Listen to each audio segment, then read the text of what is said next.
When I was in Vietnam, I attended an international school, which was really,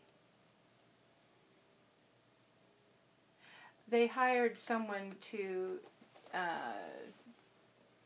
the parents hired a teacher to teach English-speaking foreigners. You didn't have to be American, but as long as you spoke English. And so I don't think it even had a name. I don't even remember the name. But on this particular day, they had a party on a Sunday. And so Ree, it was our driver, and our driver, Ree, took me to the school for the party. But because it was on a Sunday, my dad forgot that I was there, and he sent Ree home. Well, we didn't have any other transportation, and we had no telephones. I had no way of getting hold of my family. I did know my address. I don't remember the name of the number on the street, but I lived on Chi Lang Street. And so I probably remember the number then, the address. So during that time, there was a lot of taxi cab drivers who were actually Viet Cong, and they would kidnap young girls and boys in their teenage years and take them to go on to work for them. As slaves, I guess, or something. I don't really know. Hauling stuff down the Mekong Trail? Yeah.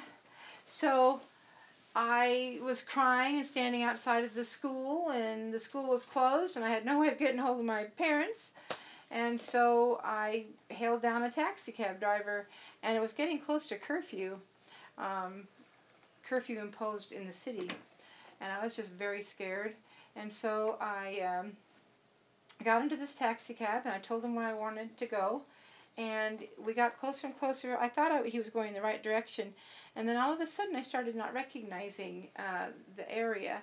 And I kept telling him the name of the address, and then he said to me, no, no, no.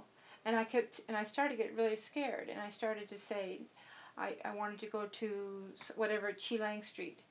And he kept saying, no, no. And then he started to speed up. And I could tell we were leaving the city.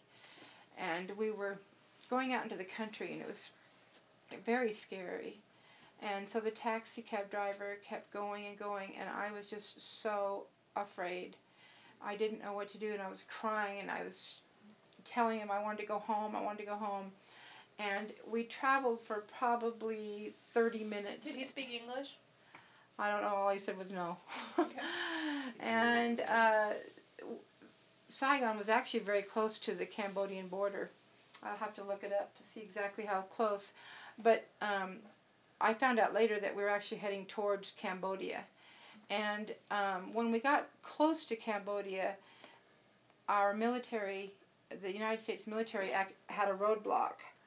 And so as the taxi cab was approaching that, he tried to break through the roadblock, and our military police were there, and